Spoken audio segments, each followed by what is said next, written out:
You're tuned into Inside Lowell. Inside Lowell podcast brought to you in part by Washington Savings Bank, serving the greater Lowell community for over 130 years. Make the switch now to Washington Savings Bank. Reverie 73, Lowell's #1 cannabis shop. Elevate your cannabis experience at Reverie 73.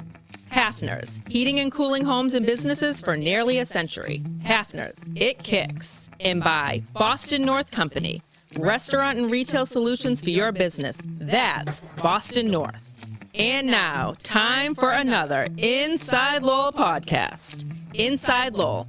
If Lowell is your home, this is your place.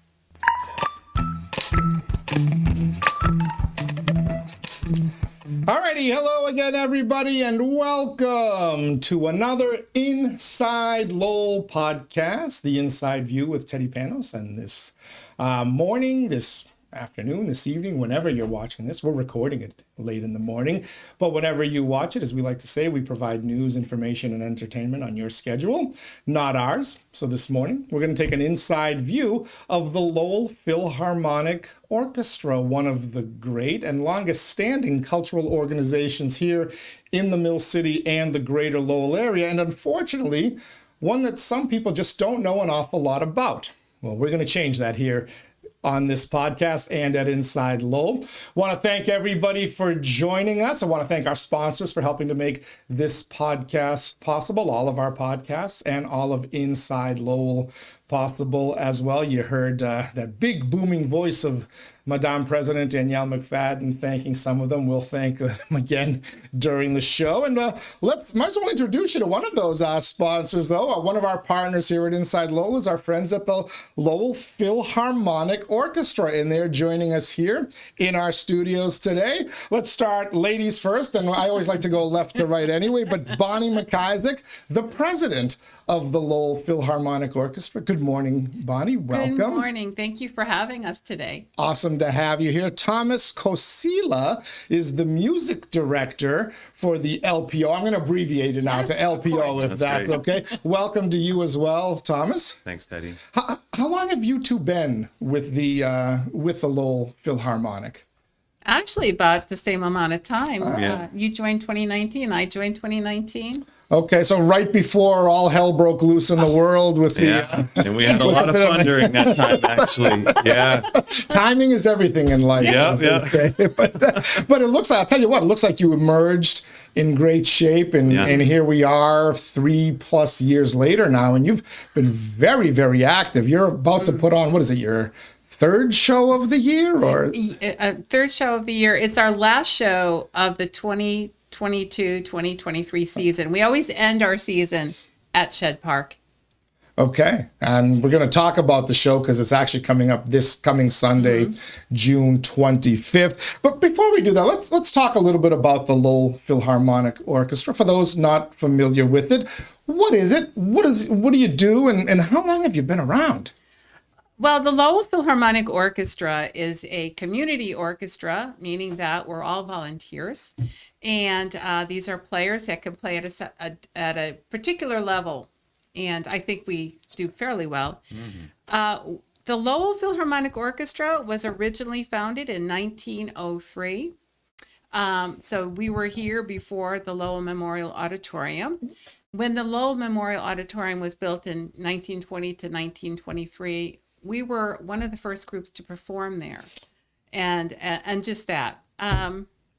We're just a great community orchestra. And when Thomas and I came on board, we were looking at the word community. Yeah. And what does that mean? And how do we lift up the community, both for the musicians as well as for the city and the greater Lowell area? So. Well, what was your background before you came to LPO? Thank you. Actually, I have been working in orchestral management for about 30 years by the time I sent in my resume to the then president of the orchestra. I've worked with the New Haven Symphony Orchestra. I've worked with Sarah Caldwell. I was her productions manager during Making Music Together Festival during Glasnost, the Russian festival. And then I helped found 3 orchestras in Boston, two of which are still strong today. So that's my background. I love all things production wise, and I don't have talent. So I hang out with those who do. So that's what does I'll it. say when Bonnie came on board, it really supercharged things at the orchestra. And at the darkest time, we've done some of our best work really plugging into the community, which we're so proud of. So it's been really fun. It's been great. And the pandemic was not so bad for us, actually. Yeah. So I would imagine that it's been quite refreshing to have somebody with your background. I didn't realize that your background in orchestral, is that the proper way to say it, in music, was so extensive. But what attracted you to this To Lowell? Philharmonic Orchestra? Yeah, what was it about this orchestra, this community that had you? You are one of the most positive and enthusiastic people I've ever met. We ran into each other at a Greek Independence Day program, and I'm like, she enjoyed it more than any Greek there. I'm telling you, it was to see your. I got enthusiastic about it because of you. So, but what was it about this position, this place, this orchestra that attracted you? First of all, my husband and I moved to Lowell 10 years ago, and I wanted to do more than work. I work as an accountant by day. And so I looked around and I said, why don't I get back into the orchestral administration management? I've done it professionally. I've done it volunteer-wise. Why not just do it again? And I Googled. Thank God for Google, and saw Lowell Philharmonic Orchestra. I sent my resume to Julia Harmon, who is now the vice president, but at the time president, and basically begged her to let me volunteer. So she said, come on down, come to a rehearsal.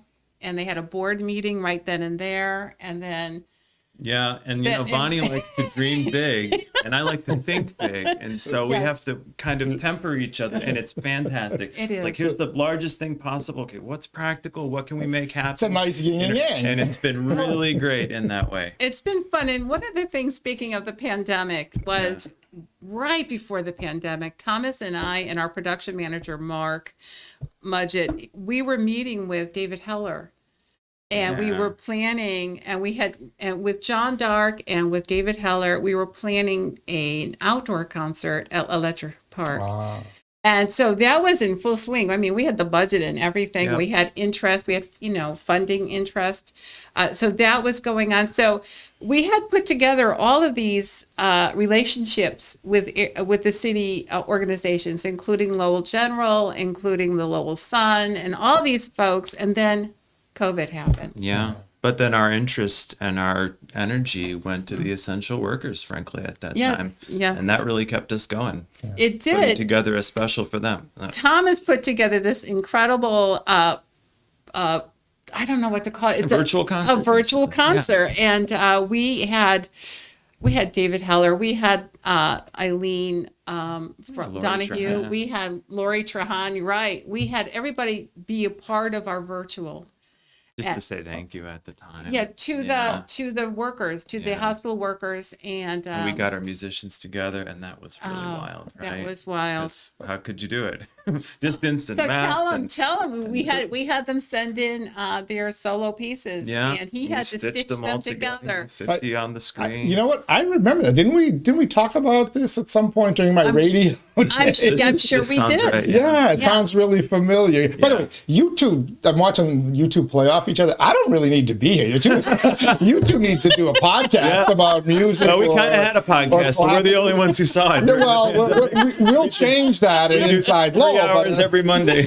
I'm like, I'm thinking, what the hell am I doing here? You two are working off each other just fine. Thomas, how about you? How did you come to Lowell Philharmonic Orchestra? How does one become a musical director? And the part that fascinates me, of course, conductor, because the website says you actually get to conduct them during the shows themselves. How did you end up here? Well, quick history, born in Southeast Michigan, went to high school there, then went to college in Chicago and lived there for about 10 years, studied music, played the trombone, was conducting, playing with the Chicago Symphony Orchestra. I was subbing in many orchestras, teaching a bunch.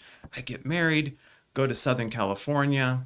I have a couple youth orchestras. I'm teaching high school. My wife's a scientist. And I really kind of realized, boy, I need to go study conducting. And I had been conducting, and we didn't really like Southern California. I looked at a map and I started putting dots on the map, and Boston was really the place for science and music. And so my wife and I moved to Boston. I went to New England Conservatory, did a conducting master's there, 2017 to 2019, and this is one of my music directorships since that time. So And what's great about this orchestra is, boy, it punches above its weight. yeah. Some community orchestras, you have to be very careful, and this orchestra can really play. Is that standard to become a conductor? You have to kind No, of get a master's? there's no standard path, but I think that's the best way, to really hone the craft and your skills and study that way, especially at an institution like that. So there's actually a science, there's a method to the There's to a the this and method, the but that. it's very individual. Yeah. Very individual. How would you describe your style? Do you pattern it after somebody? No, I think I've learned many different techniques and I've combined them together, and really it needs to be what works best for that group. And so every group I work with is very different, requiring a different kind of gesture and approach. I could mention the names, but you wouldn't know them. No, of course not. who I'm I know patterning at. Fiedler, Lockhart, and I know Yeah. the maestro from Seinfeld. That's the Yeah. extent of my knowledge with conductors. Great episode. You are wearing pants while Yeah, we I record this. remember Okay, that. good. Yes. That's good to know. How it must be challenging though, because the names that we mentioned there, Fiedler and Lockhart, Sure. and John Williams. I mean, the they're greats. dealing with professional musicians. That's their job, and they probably, the Boston Symphony Orchestra. That's a full-time gig and whatnot. You're dealing with people who have families to That's right. support and jobs, and you're lucky if you can get them to rehearse once a week, once a week. month, once a Absolutely. week. Tuesday nights. Whether you have shows or not, you're have to, rehearsing. yeah. Okay. How do you handle them? How do you get them to play? Because I've heard some of your music, and it's amazing. I to get two people to walk together in synchronicity is impossible. You're getting them to play classical numbers and things to do it. How long does it take from beginning to end to learn a song and get it to the point where It's you usually are happy? 8-week process. 8 weeks. And now this is a 4-week process. Shorter. We're repeating some pieces from the season. I think you have to think about human potential and respect. Those are the two things. So they can all do it. Are they motivated to do it? Are you providing the framework for them to do it? And sometimes the scaffolding, just, kind of the strategies that they're going to need to play these pieces, and treating them as well as you can. And they usually come through very, very well on very challenging repertoire. And they like it. So who are your musicians? Where do they come from? Where do you find these folks? We have really a broad range. We have doctors, we have HR, we have vice presidents, and then we have a gentleman who retired from the Air Force as a lieutenant colonel and decided he wanted to learn cello at the age of 54 or 55, and he's now a pretty good cellist He really in is, our group. Few school teachers, couple music, and otherwise. Yes, absolutely. So we have a good range. So you basically beginners, right? Or shortly after Most of them that have a good amount of experience. Okay. They played through high school, probably in college as well. Okay. And they're just looking for the right fit for their life. Some of them have played in many orchestras, regional community orchestras and otherwise. But it's the cultural fit, kind of, and the schedule fit, and then what we're actually all about, if they're into that. You actually had I was going to ask what the themes are for your concerts. How do you pick them? Because we're going to talk about the upcoming concert on June 25th, but you just did one in the spring. What kind of music do you generally focus on? Classical, right? Well, the orchestra really can do anything. I mean, we're playing the last Indiana Jones score on this concert. And so I say they punch above their weight. They like playing pops. They like playing some new music, but yes, they very much like the classics. Okay. So that's usually And half the program. Where do you generally practice? Do you have a home base? Do you have a hall that you can kind of gather everybody in, or are you kind of just looking wherever you can get space? We are so grateful to the Pawtucket Congregational Church. We have been rehearsing there since the 80s, and they have made great accommodation for us. They've built us a percussion closet so we can store our timpani, etc. All the music is stored. All our yeah. music library. You should see, first of all, we have a ton of music. And every now and then I'm writing to Chip at Pawtucket saying, can we have another file cabinet? And they have been more than accommodating, very welcoming. And we are very grateful to the church. Churches lend themselves to great acoustics, right? It must be something in the architecture, Yes, if I had to guess. Yeah. Well, that leads itself to the concertizing. We've been at Fusion Lowell and the old Jeanne d'Arc, and you could speak more about the acoustics and stuff about that place because that's an amazing space. Fusion Lowell. Yeah. Oh, it's fantastic. Well, Fusion Lowell's in Pawtucketville, and I probably most of your viewers, listeners haven't heard of Fusion Lowell, but called Fusion Church feels like a theater in there, and it sounds like a theater. It's basically like a concert hall. Yeah, it is. And there's blackout curtains, and so it has all the atmosphere of a theater with the stage, and it's been a yes. great fit for the orchestra. We've gotten to be very creative too. We've brought in lighting and all kinds of stuff. Yeah. We create quite an environment for our concerts there at Fusion Lowell. And again, the gentleman, Pastor Chip, is there, and we thank them as well. I'll tell you about acoustics. Orchestras have to adjust to acoustics. So if it's a dry room, maybe they play just a little bit longer on notes. And if it's very reverberant, a little bit shorter. So sometimes we're talking about that in the rehearsal process. We're going to be in a very reverberant space. Let's play shorter and just slightly in general, and vice versa. I should have paid more attention during my accordion lessons. I would have known. My dad played the accordion. Oh man, there's a picture. He's 50 in a class. Were you something like that? It was such a big deal. pretty much. Yeah. Great. I And played accordion too. did you? Yes, I did. Yes, I did. Not very well. You don't find it that much anymore. That's right.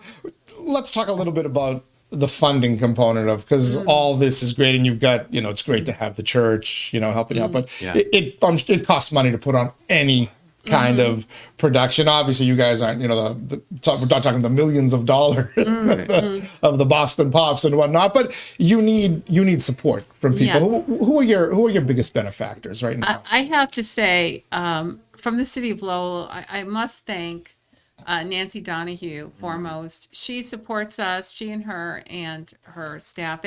She supports us not only monetarily, but also with access to other folks who might be able to help us. She's always inviting us to events to help us so that we can help ourselves.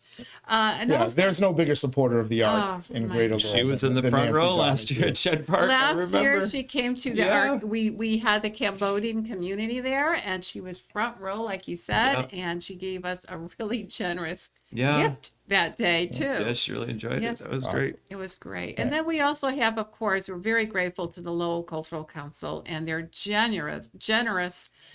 Every year they give us a generous reimbursement grant, which means we don't get the money outright. We have to prove that we spent the money and that we had the concerts, etc. And then this year we got 3 grants from Massachusetts Cultural Council. And one of them was the COVID relief because we had to submit your tax filings for 4 years, 3 years. And you can see our revenues are not the BSO. Let's face it. And most of our money is spent right away. We're just like my personal household. The money comes in, we're spending it, right? But you could see the revenue, and then it goes like this. It goes down. And the Massachusetts Cultural Council actually awarded us that difference, which is fantastic. So we got that. We got the festival grant because of the Cambodian Collaboration. Right? Yes. And then we're getting another grant for another collaboration we're doing in the future. So very, very fortunate. Thank you, Enterprise Bank, as well, every year. You were also telling me right before we hit the record button on this, Lowell Sun Charities. Lowell Sun Charities just 2 came days aboard, ago. And Jeanne d'Arc has been more than I don't know if you know Allison Hughes, but of course we do. she calls me up and she goes, we're just going to give you $500 out of our Common Thread Fund. Thank you for all the good work you do for the city. So we're starting to gain that acknowledgement. Good. Just where we're at. It's important to see this grow. Let's talk about your show. I want to remind everybody you're watching an Inside Lowell podcast, talking to our friends from the Lowell Philharmonic Orchestra, Bonnie McIsaac, Thomas Kociela. They're joining us here in our studios, and they're performing a big show Sunday, June 25th at Shed Park. Summer Pops at Shed Park. Going to talk about the show, what you can expect, and when you get there. Want to just quickly thank our sponsors for helping to make this podcast and all of our podcasts at Inside Lowell possible. Of course, our friends at Washington Savings Bank still have that special offer. Lowell and Drake at residents. Check this out. Open a new account. Directly deposit $1,000 in there. That could be, direct deposit paychecks, Social Security checks, any qualifying direct deposit. Get $1,000 in there in 30 days. They give you $300, 30% return on your money. Wow. WashingtonSavings.com to learn more. Thank you as well to our friends at Reverie 73. You see the logo behind me there, a unique cannabis shop, highly acclaimed cannabis shop, just ranked number 4 by Boston.com. And they're the only standalone shop in the top of their rankings. All the other shops have multiple locations. They have one, and we're fortunate. It's right here, 1148 Bridge Street in Lowell. Learn more online at reverie73.com. Thank you to our friends at Hafner's. Can I let this out? You see the sign, it kicks. You see the kicking donkey.